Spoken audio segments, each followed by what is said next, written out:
Tonight, a lone gunman goes on a shooting rampage in Prague, killing at least 14 people at a university. The Czech Republic now reeling from one of the worst mass shootings in the nation's history. In the chaos, students and faculty scrambled onto the roof to escape the shooter. Now, this might be the hardest part of our day right now, just getting to the shuttle. Millions taking to the roads and skies ahead of the holiday weekend, facing wet weather out west. Rudy Giuliani files for bankruptcy just days after a jury says he has to pay nearly $150 million. In tonight's Eye on America, we'll tell you about the AI program that's helping airports track down your lost items. Once we find that item for them, they will be so happy. And the Santa sightings have begun, visiting children and newborns and even taking the Christmas spirit underwater. Merry Christmas!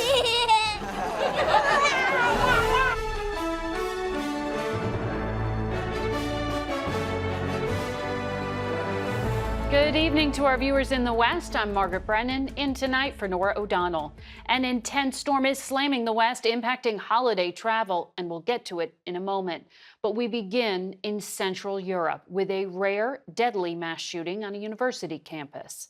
At least 14 people were killed and 25 others wounded when a lone gunman opened fire from the roof of a building at Charles University in Prague, the capital city of the Czech Republic. Police say they later found the body of the gunman, a 24-year-old student at that school. And this happened in the heart of historic Prague. Police say there's no indication of any political or terrorism motive for today's attack.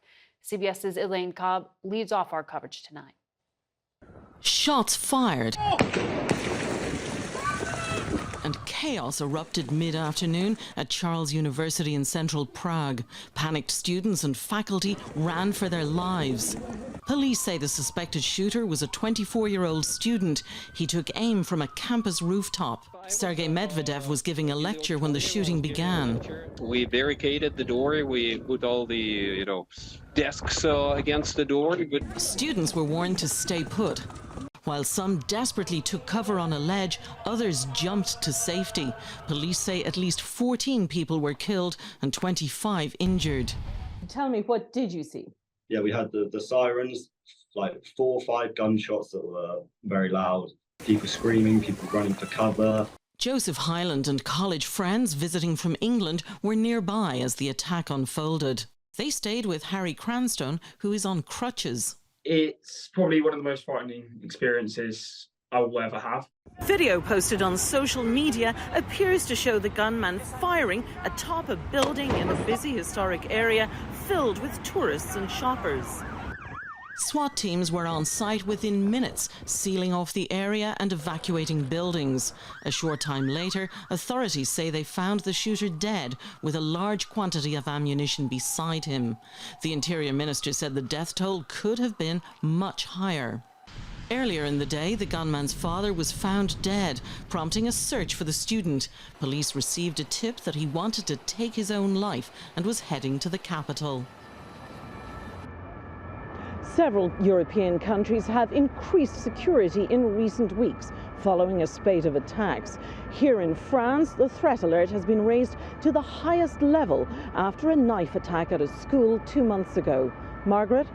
Elaine Cobb, thank you. And there are elevated security threats here at home. U.S. officials are on heightened alert for individual attackers posing potential threats at large-scale gatherings like New Year's events. CBS's Catherine Herridge has more on this alert and what authorities are looking out for. The attack in Prague by a lone shooter is deepening concern among American law enforcement, already facing escalating threats here at home. Tom Warwick is a former senior Homeland Security official. This is precisely the kind of threat that keeps the FBI and Homeland Security awake at night. A recent law enforcement bulletin obtained by CBS News warns the threat of violence by lone actors is likely heightened through the winter months, including seasonal holidays and New Year's Eve. Inspired by the Israel-Hamas war or driven by racial and ethnic grievances here at home, the bulletin warns lone actors may seek to launch opportunistic attacks on public gatherings using simple weapons, including firearms, knives, or vehicles. In recent Capitol Hill testimony, FBI Director Christopher Wray delivered a blunt warning. I've never seen a time where all the threats, or so many of the threats, are all elevated, all at exactly the same time. I see blinking lights everywhere I turn. Compounding the challenge for law enforcement, more than 400 hoax bomb threats to Jewish institutions last weekend alone. Warwick says all threats have to be taken seriously. It's very clear to me that this is not just smoke. There are actual brush fires out there that the FBI is alerting us to, that Homeland Security wants people to be aware of. According to an FBI memo, the hoax bomb threats appear to be coordinated and the work of a group outside the U.S. for law enforcement. This is a known nonviolent tactic that can be used to disrupt religious services and intimidate. Margaret. Catherine Herridge tonight in Washington. Nearly 28 million people in California and Arizona are under flood watches tonight as a major storm system pounds the west with heavy rain. Communities in Ventura County, just north of Los Angeles, are among the hardest hit. CBS's Jeff Nguyen is there. California getting pounded. It was awful. It was a nightmare. It was pouring cats and dogs. Everything was flooded. The latest storm dropping torrential rain north of Los Angeles. Parts of Ventura County receiving more than 3 inches in 1 hour. Water quickly filling streets so fast that some could only escape with help from Good Samaritans. Dozens were pulled to safety. Those trapped in their cars and in their homes. One of the hardest hit areas, this community of adult residents 55 and over in the city of Port Hueneme. It was just flowing in. Sandy Ozolins woke up to water rising up. This is what she saw. It just keeps coming in. Everything is toast. Ozolins' home, one of several, flooded out. What were you thinking when you were recording that video? I almost don't have words because I've never seen anything like that. I don't live in a state or an area that I think that would have flooding. I was just in shock. The impact of the storm, the latest in a series, hitting the West Coast, hampering the holiday getaway or those doing last-minute shopping. And at this mall just south of LA, officials say heavy planters saturated by rainwater caused this parking garage to partially collapse. No one was injured. The water level in this neighborhood was so high it caused a number of garage doors to buckle and even forced the frame on this one to pop out. Scientists say this was an extremely rare rainfall event for this region. Margaret? Well, let's find out when that rain will let up and get the Christmas forecast from meteorologist Mike Bettis with our partners at the Weather Channel. Good evening, Mike. Margaret, good evening. The storm we've been contending with in California sticks around for another day, now potentially producing flooding in LA, in San Diego, extending over into Phoenix and eventually over to Albuquerque as well. From there, it helps produce significant snow across the mountains as well as the plains, almost a guarantee leading up to Christmas that we actually get snow for the holiday. But for many people, it'll be very warm forecast going into Christmas. In fact, a lot of us end up getting rain out of that storm. The snow stays put in the plains, but from Chicago to Atlanta to the Northeast to Florida, all these locations see rain. And one of the big reasons is temperatures incredibly warm. About 200 million Americans through the holiday see temperatures well above average, Margaret, meaning that White Christmas has to wait another year. Mike, thank you. More than 115 million Americans are expected to be on the move over the holidays, packing the nation's roads and airports, with today projected to be the busiest day for air travel. CBS's Chris Van Cleve has more on the travel rush. A Southern California soaking turned holiday travel into anything but a treat Thursday.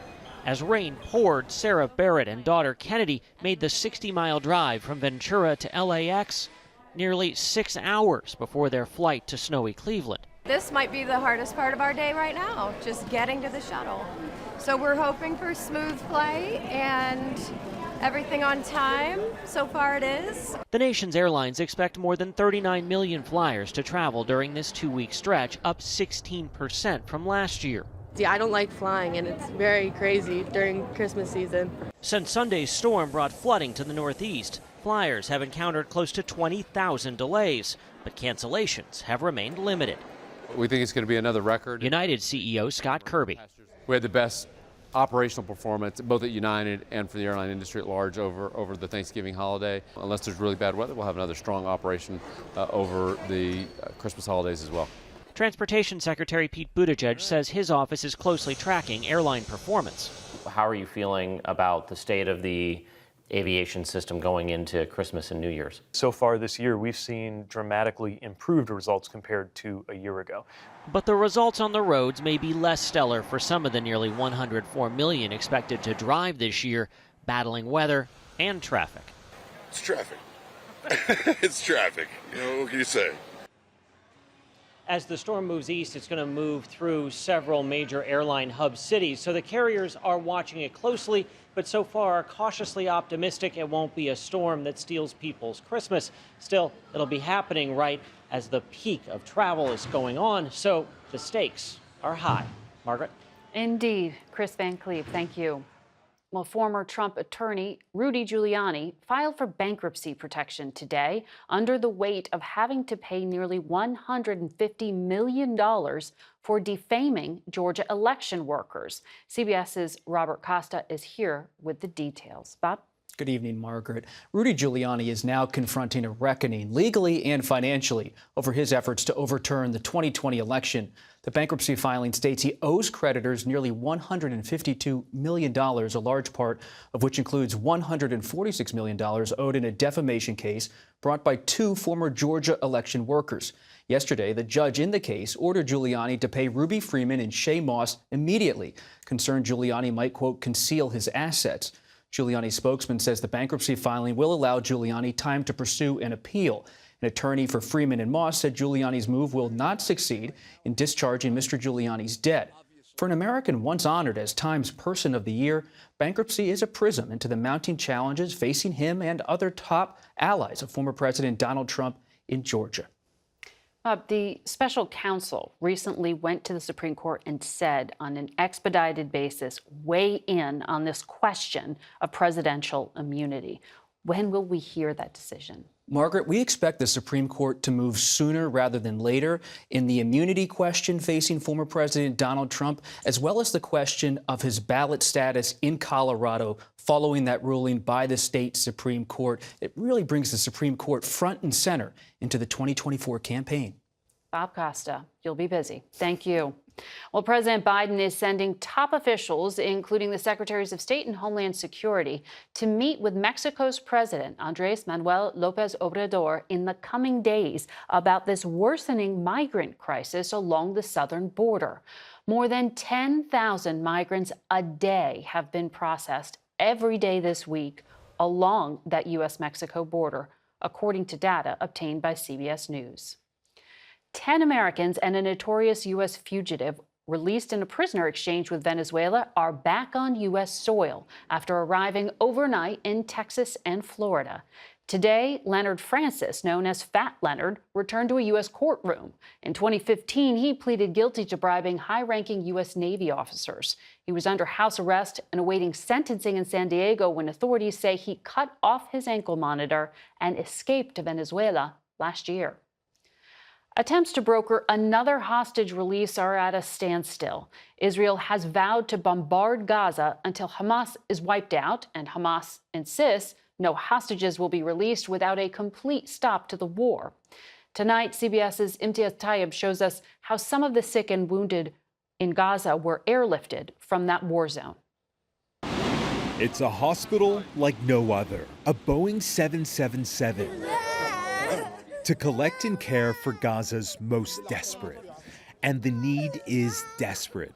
According to the WHO, after just 11 weeks of war, only 9 out of Gaza's 36 hospitals are just barely functioning. But these ambulances are a glimmer of hope. On board are the dozens of patients, some so sick a cargo lift had to be used to get them on board. On the flight, we met little Fatina, who still manages a smile for doctors despite a crushed pelvis from an Israeli airstrike. What do you want the world to know about Gaza? I only asked the world for a ceasefire, she says. As other patients board the Mercy flight, some of the smallest can't help but be amazed at their new surroundings. All here are so grateful to be safe. But amid the relief, exhaustion. Some so sick, they deteriorate right before our eyes. In total, 132 Palestinians were allowed on this 6 Mercy mission operated by the UAE. Near the back of the plane, we met Isra. 3 of her 5 children were killed in an Israeli strike. She's accompanying her 2 surviving kids and 3 others badly injured and orphaned. But the memory of her dead children, including twin daughter Naveen, still haunts her. She always say to me that I am the moon, I'm like the moon, my name is the moon, and she was really moon. Just one of the so many killed in Gaza since the war started. Imtiaz Taib, CBS News, Jerusalem. There's a major recall impacting millions of Hondas and Acuras. What you need to know is next. There's breaking news from Washington State. 3 Tacoma police officers were found not guilty today in the death of Manuel Ellis, a black man who died in police custody in 2020. The officers were accused of choking and shocking Ellis, holding him face down while he told them he could not breathe. Defense attorneys argued that Ellis died from a lethal amount of drugs in his system and not from excessive force used by the officers. Honda is recalling more than 2.5 million vehicles in the U.S. over a fuel pump defect. The recall impacts 2017 through 2020 models, including Accords and Odysseys. Honda says the defect can lead to engine failure or cause stalling while driving. The recall also includes 7 Acura models. And we have important news for holiday travelers about lost luggage. That's next. Just in time for the holiday travel rush, we want to tell you about an artificial intelligence program that's being used to track down lost luggage faster. In tonight's Eye on America, CBS's Omar Villafranca shows us how it works. Mika Sabu and a team of specialists patrol the busy terminals at Dallas-Fort Worth International Airport.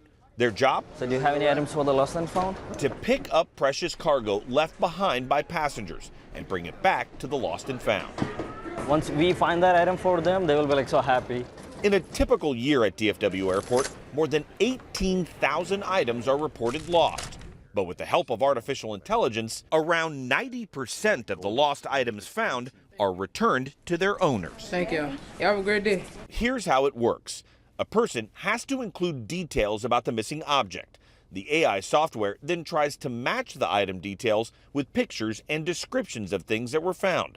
Once it's a confirmed match, it's shipped back to the owner. Jewelry, watches. Wow. Shima Fadul runs daily operations at the Lost and Found and says by looking for distinguishing marks like stickers or serial numbers, AI can help find anything. So the serial number is right here, and I'm just gonna go ahead and type it down. And this airport was found in Terminal E33.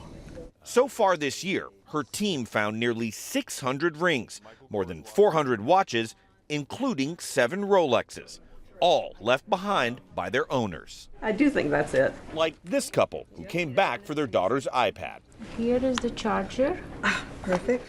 Fadul says one of the most valuable things that her team found was a wedding dress that was returned just 24 hours before the bride's big day.